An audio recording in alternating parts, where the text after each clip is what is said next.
Saya kalau udah berada di dekat beliau ini udah nggak inget apa-apa. Bawaannya sayang, bawaannya cinta, bawaannya nikmat, bawaannya syahdu. Kru Az-Zahir yang makin keren. Kemudian pejabat pemerintah dalam semua tingkatan bersama jajarannya yang berkesempatan hadir, Pak Kapolres atau yang mewakili, Pak Dandim atau yang mewakili, bersama Forkopimda Kabupaten Kendal, kemudian Pak Camat, Pak Kapolsek, Pandan Ramil, juga seluruh pengurus Jamaiyah Ad-Diniyah wa Ijtimaiyah Nahdlatul Ulama, mulai tingkat cabang, majelis wakil cabang, pengurus-pengurus ranting, baik dari Tanfidiyah, Syuriah, Mustasyar, banom-banom berikut kelembagaannya, semuanya yang kita ta'zimi, kita mohon restunya, kita mohon doanya. Paguyuban lurah sewilayah Kaliwungu Selatan, kemudian paguyuban pedagang pasar pagi Kaliwungu Selatan, panitia di backup tim keamanan dari TNI, Polri, Linmas, sahabat-sahabat Banser, santri-santri Pagar Nusa, dan pihak-pihak yang ikut berkontribusi dalam mensupport majelis mulia malam hari ini, semuanya yang kita cintai, yang kita banggakan, terkhusus saudara saya Mas Bambang Sumarno, owner CV 2 Putri, yang ganteng, yang gagah. Selamat atas dilantiknya beliau menjadi anggota DPR kemarin. Mudah-mudahan amanah, mudah-mudahan maslahah, manfaat dan barokah untuk keluarga, untuk masyarakat, khususnya untuk wilayah dapilnya. Saya juga DPR, Mas, Dinas Pengajian Rutin. Samping saya ini juga DPR, doi paling romantis. Maka beliau juga DPR, dambaan perempuan. Tapi yang lebih spesifik, beliau juga DPR, dambaan para rondo.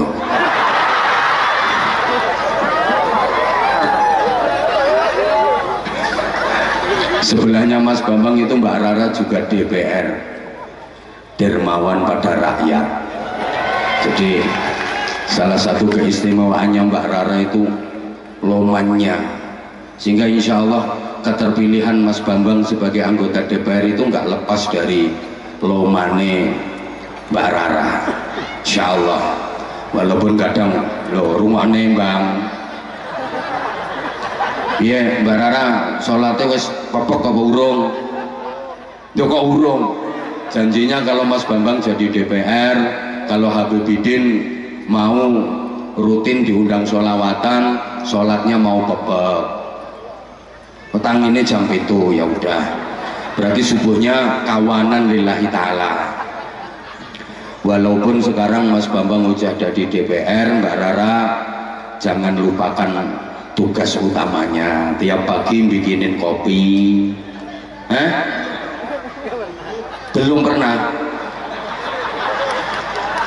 Masya Allah. Padahal diantara bukti sebagai istri solihah itu rumahnya Mbak Rara.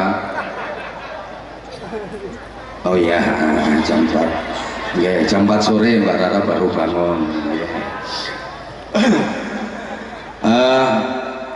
Malam ini kita memperingati dan mensyukuri nikmat kemerdekaan Negara Kesatuan Republik Indonesia, yang itu dalam pembukaan Undang-Undang Dasar 1945 alinea ketiga dinyatakan dengan tegas, atas berkat rahmat Allah yang maha kuasa.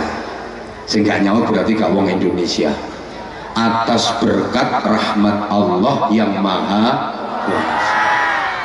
Jadi para pendiri bangsa ini dengan jujur dan ikhlas mengakui kalau kemerdekaan Indonesia ini atas berkat rahmat Allah yang maha kuasa, karena barokah lan rahmate Gusti Allah.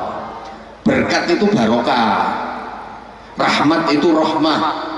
Jadi pengakuan yang tulus, pengakuan yang jujur dari para pendiri bangsa ini, kemerdekaan ini atas barokah dan rahmat Allah. Sehingga malam ini saya hanya ingin mengajak panjenengan untuk bersyukur, karena apapun nikmat yang kita dapat dari Allah, berapapun nikmat yang kita dapat dari Allah, wajib disyukuri dengan cara syukur yang benar, dengan syukur yang dalam, dengan syukur yang sungguh-sungguh. Karena kita harus sadar bahwa semua nikmat yang kita dapat itu bukan hanya bentuk kasih sayang Allah kepada kita saja, tapi semua nikmat yang kita dapat itu juga merupakan ujian bagi kita. Kita diberi nikmat macam-macam sama Allah, itu sesungguhnya kita lagi diuji sama Allah. Diberi nikmat sehat, diberi nikmat sempat, diberi nikmat duit, diberi nikmat pekerjaan, diberi nikmat keluarga, istri, anak, diberi nikmat jabatan, diberi nikmat kedudukan, diberi nikmat apapun, itu sesungguhnya kita lagi diuji sama Allah. Wong Kaliwungu Selatan ini tak keane nikmat dadine piye? Sehingga Nabiullah Sulaiman alaihi salam ketika mendapatkan kenikmatan, ketika mendapatkan keberkahan, kemenangan, kesuksesan, kejayaan, beliau menyatakan, dan itu diabadikan dalam Al-Quran, hadza min fadli rabbi liyabluwani aashkuru am akfur. Semua ini nikmat-nikmat yang aku dapat ini adalah fadl, anugerah, karunia dari Tuhanku Allah subhanahu wa ta'ala, yang diberikan kepadaku sebagai ujian, liyabluwani, untuk menguji diriku, apakah dengan nikmat-nikmat ini aku menjadi orang yang syukur atau menjadi orang yang kufur. Allahumma sholli ala Muhammad. Para jamaah, nikmat itu baik disyukuri maupun dikufuri sama-sama berdampak. Apa dampaknya kalau disyukuri? Apa dampaknya kalau dikufuri? Tentu kita sudah akrab dengan ayatnya, la in syakartum la azidannakum. Nikmat apapun kalau disyukuri, maka pasti oleh Allah akan ditambah nikmatnya, ditambah nikmatnya, ditambah nikmatnya, terus bertambah nikmat, namanya jadi barokah. Wala in kafartum inna azabi lasyadid. Nikmat apapun kalau dikufuri, maka pasti nikmat itu akan berubah menjadi siksa yang sangat menyakitkan, makin menyakitkan, makin menyakitkan, makin sengsara, makin menderita, namanya jadi musibah. Jadi nikmat yang kita dapat itu bisa jadi barokah, tapi juga bisa jadi musibah. nikmat mempunyai jamaah yang ratusan ribu bahkan jutaan, puluhan juta jamaahnya Az-Zahir. Ini nikmat, maka bisa jadi barokah tapi juga bisa jadi musibah, tergantung bagaimana cara kita menyikapinya. Kita syukuri atau kita kufuri. CV 2 putri yang mudah-mudahan makin barokah, ini juga ujian buat Mas Bambang, ujian buat Mbak Rara, karena CV 2 putri ini ke depan bisa jadi makin barokah tapi juga bisa menjadi musibah. Jadi barokah kalau disyukuri, jadi musibah kalau dikufuri. Allahumma sholli ala Muhammad. Ayo sekarang kita introspeksi diri kita masing-masing. Selama ini kira-kira hidup kita ini lebih banyak syukur atau lebih banyak kufur? Halo, tolong dijawab. Uripe kula sampeyan niki kira-kira akeh lek nrimo apa akeh nek ngersula? Wong Kaliwungu Selatan akeh sing pinter syukur nikmat apa akeh sing pinter sambat? Duite sampean menurut sampean wis cukup apa isih kurang? Kurang piro? Ngomong sing cetha. Lah ngono ku jenenge syukur napa kufur? Maka jangan salahkan siapa-siapa kalau hidup kita nggak bahagia, kalau hidup kita nggak barokah, karena kita kurang pandai bersyukur. Syukuri yang kita punya, nikmati yang ada, maka hidup benar-benar akan menjadi anugerah buat kita. Rawahu Abah Hamzah.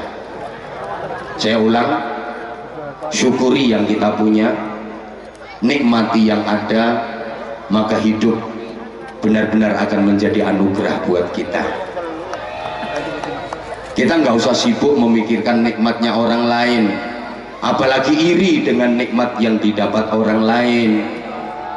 Banyak orang yang punya anggapan rumput tetangga lebih hijau. Banyak orang yang sibuk memikirkan nikmatnya orang lain, sampai-sampai dia nggak sempat memikirkan nikmatnya sendiri, karena terlalu sibuk memikirkan nikmatnya orang lain sehingga dia nggak bisa mensyukuri, bahkan nggak bisa menikmati nikmat-nikmat yang dia dapat. Allahumma sholli ala Muhammad. Nah, para jamaah, Indonesia, negeri yang sangat indah yang kita cintai bersama, ini juga merupakan nikmat dari Allah. Saya sudah sering sampaikan kalau Indonesia ini negeri paling indah di dunia. Zamrud Khotul Istiwa. Orang Arab itu bilang Indonesia itu bid'atun minal jannah, cuwilane swarga, saking indahnya Indonesia. Diberi kemerdekaan ini juga merupakan nikmat saking Gusti Allah. Kalau dulu, zaman dulu, mensyukuri kemerdekaan itu dibagi. Halo? Ini kayaknya kok pada nggak dengerin ya? Sekarang saya tanya dulu ya, kira-kira masyarakat Indonesia itu lebih banyak mana yang syukur sama yang kufur? Kalau memperingati kemerdekaan di masyarakat Indonesia, kira-kira lebih banyak mana acara agama apa hura-hura? Lebih banyak diisi pengajian apa main-mainan? Lebih semangat taat apa maksiat? Lebih banyak yang khataman Quran apa yang rasan-rasan? Lebih semangat sholawatan apa gendaan?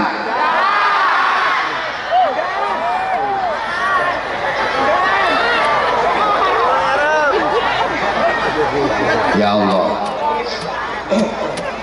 kalau dulu mensyukuri dan memperingati kemerdekaan itu dibagi.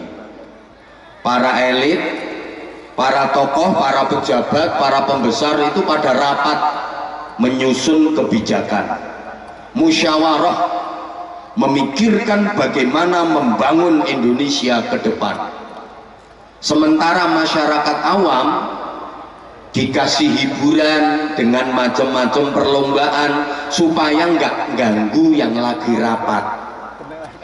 Makanya lomba-lomba dalam rangka memperingati dan merayakan kemerdekaan zaman dulu itu banyak yang murni hiburan. Sengaja masyarakat awam, rakyat itu dikasih hiburan biar seneng dan biar nggak ganggu para pembesar yang lagi rapat. Perlombaan zaman dulu itu murni hiburan, lomba makan kerupuk, lomba panjat pinang, lomba balapan lari karung, terus lomba tarik tambang, murni hiburan. Nah ironinya, maaf, akhir-akhir ini lomba-lomba dalam memperingati kemerdekaan itu mulai dikotori dengan perlombaan-perlombaan yang maaf, menurut saya tidak mendidik, bahkan merusak moral. Masa ada lomba kok bapak-bapak mengemii istrinya? Iya, banyak yang horor lomba-lomba sekarang. Ada lomba meletus ke balon, jadi balon pelembungan itu disebul melentu gede, dicancang yang sabuke bapak-bapak sisi ngarep, kemudian disuruh meledoskan di bokongnya ibu-ibu dan ibunya meleding. Nggak boleh pakai tangan, coba, ngeri. Saya pernah lihat di YouTube itu, kudu tak banting HP saya. Masa ada lomba kok ibu-ibu itu suruh ngempet terong, tangannya diikat, kemudian terong yang lagi dikempit itu disuruh memindahkan ke kempitan temennya, nggak boleh pakai tangan, coba. La haula wala quwata illa billah. Dan itu ditonton sama anak-anak. Ini mengotori nilai kemerdekaan. Sekarang banyak kok lomba, ya maunya sih karepe gojekan, karepe nggo ramen-ramen, tapi ya jangan sampai yang merusak moral seperti itu dong. Ini merendahkan bangsa Indonesia.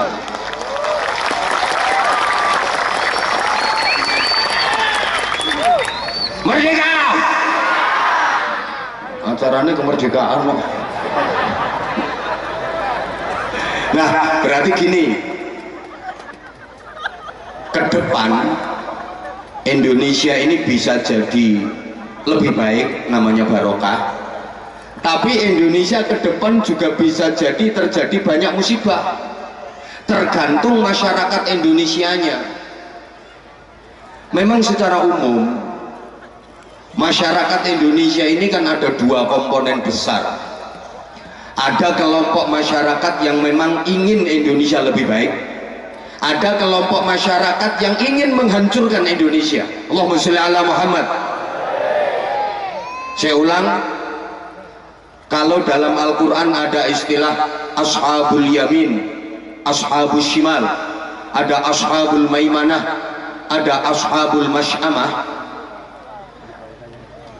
Lek nonggone pewayangan kae ana bolo tengen, ana bolo kiwa, ana bolone Pandhawa, ana bolone Kurawa, ana bolo Satriya, ana bolo Buta, ana bolo Kresna, ana bolo Durna, ana bolo Puntadewa, ana bolo Duryudana, ana bolo Semar, ana bolo Togok. Kira-kira Kaliwungu Selatan ini termasuk bolo tengen apa bolo kiwa? Bolone Pandhawa napa Kurawa? Bolone Satriya napa Buta? Puntadewa napa Duryudana? Bolone Kresna napa Durna? Semar napa Togok? Ora ngandel.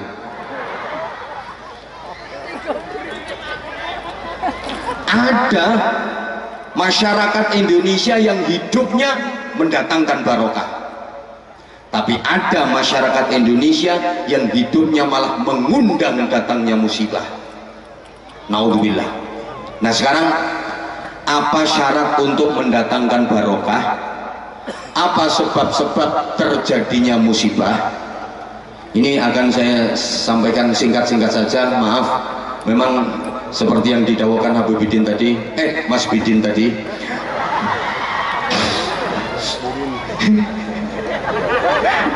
Saya kalau sama beliau selalu viral pokoknya. Pokoknya viral terus. Ini tongkatnya. Tongkat yang bikin viral. Engkau air, metune mburi-mburi. Allahumma sholli ala Muhammad. Seperti yang didawuhkan beliau, saya kondisinya lagi kurang prima, kurang fit kesehatannya, nembe dugi umroh kalau wingi. Tapi kemarin pas Mbak Rara ke rumah, buka sendiri jadwal buku saya itu, dibuka sendiri, dioperasi dewe. Bah, sing kosong di tanggal piro? Nggak ono sing kosong, enek, gak mungkin enek. Pokoknya diminta sama Rara, karo Habibidin, kok Habibidin tak pekso. Wes buku nih bukaan dewe, buku saya itu diorak-arik sendiri sama dia. Loh, kita tanggal 28 kosong toh. Rara, aku tanggal 27 baru datang. Lah ya kan tanggal 27 datang berarti 28 ke tempatnya Rara. Aku tuh butuh istirahat Rara, sehari ini saja. Jejal. Pokoknya musuh wong siji ini orang sabar, mati kaku. Saya yakin Mas Bambang ini sering kaku ngadepi Rara. Mas kaku apa-apane kok. Tapi Mas Bambang sampean sabar, subhanallah. Istri model Mbak Rara ini ngerjekeni. Walaupun sampean bukan nabi, insya Allah sampean dapat pahala seperti pahalanya Nabi Ayyub alaihi salam. Suami diomelin istri kok diem, itu pahalanya kayak iktikaf di Masjid Nabawi. Nggak usah jauh-jauh ke Madinah. Punya istri yang wes nggak usah diladeni jiarke wae, pokoknya kadek Rara Mas Bambang diem. Begitu Rara selesai, jawab singkat, shadaqallahul adzim. Sama nunggu plek nawaitul i'tikaf fi Masjidin Nabawi. Selesai. Jadi ya ini dipaksa betul sama beliau sehingga kami berdua ini makhluk-makhluk paksaan. Tapi mudah-mudahan tetap barokah. Ini senang saya. Kalau biasanya perayaan peringatan kemerdekaan itu diisi musik-musikan, dangdut-dangdutan, macam-macam. Ini luar biasa, tepuk tangan untuk Paguyuban Lurah Kaliwungu Selatan, tepuk tangan pula untuk Paguyuban Pedagang Pasar Pagi, subhanallah, dan spesial Mas Bambang dan Mbak Rara. Ini diantara yang menjadi sabab bisnisnya Mas Bambang dan Mbak Rara diberi kelancaran oleh Allah. Barokahnya sholawat, barokahnya zikir, barokahnya ngaji. Mudah-mudahan kita semua yang hadir di sini juga mendapatkan percikan barokahnya. Amin Allahumma amin. Oke, sekarang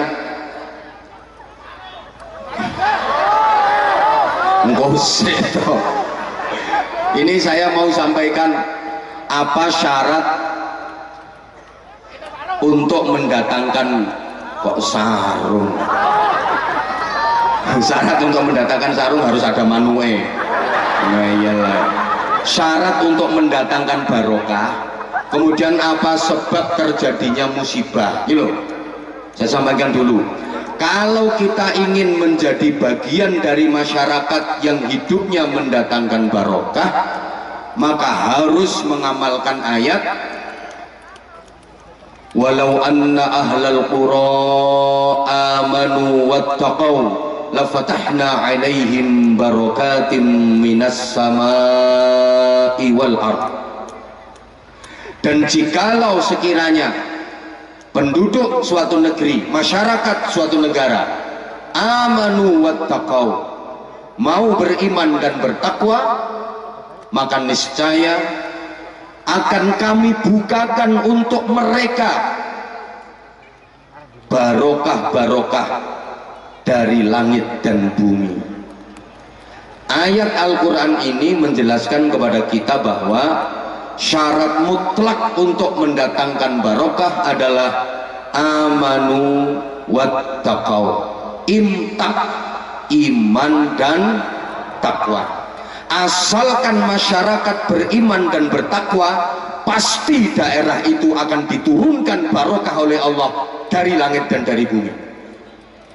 Kenapa barokah hilang? Kenapa barokah diangkat? Kenapa barokah dicabut sama Allah? Ya karena masyarakatnya nggak mau amanu wattaqau. Ini janji Allah dan itu pasti. Kampung manapun, kalau masyarakatnya amanu wattaqau, beriman dan bertakwa, maka pasti kampung itu akan barokah. Kampung manapun, kalau masyarakatnya nggak amanu wattaqau, nggak mungkin barokah. Allahumma sholli ala Muhammad. Nah sekarang apa penyebab datangnya musibah? Ini ayat Qur'annya, wa idza aradna an nuhlika qaryatan amarna mutrafiha fafasaqu fiha fahaqqa 'alaiha alqawlu fadammarnaha tadmira. Dan jika kami Allah ingin menghancurkan sebuah negeri, jika kami Allah ingin merusak, menghancurkan suatu negara, suatu daerah, maka kami perintahkan para pembesarnya, mutrafiha, para elitnya, penggede-penggedenya, tokoh-tokohnya, bisa orang-orang kayanya, pengusahanya, pejabat-pejabatnya, orang-orang yang mempunyai kewenangan dalam mengendalikan pemerintahan, mereka kami perintahkan untuk beriman dan bertakwa kepada kami. Kami perintahkan untuk patuh kepada kami, tapi mereka malah berbuat kerusakan, mereka melakukan pelanggaran dan penyimpangan. Maka berlakulah ketentuan kami, kemudian kami hancurkan negeri itu sehancur-hancurnya. Dari ayat ini kita tahu para jamaah, yang menyebabkan datangnya musibah dan kehancuran itu para tokoh, para elit. Tenang, dudu sampean sing kroco-kroco.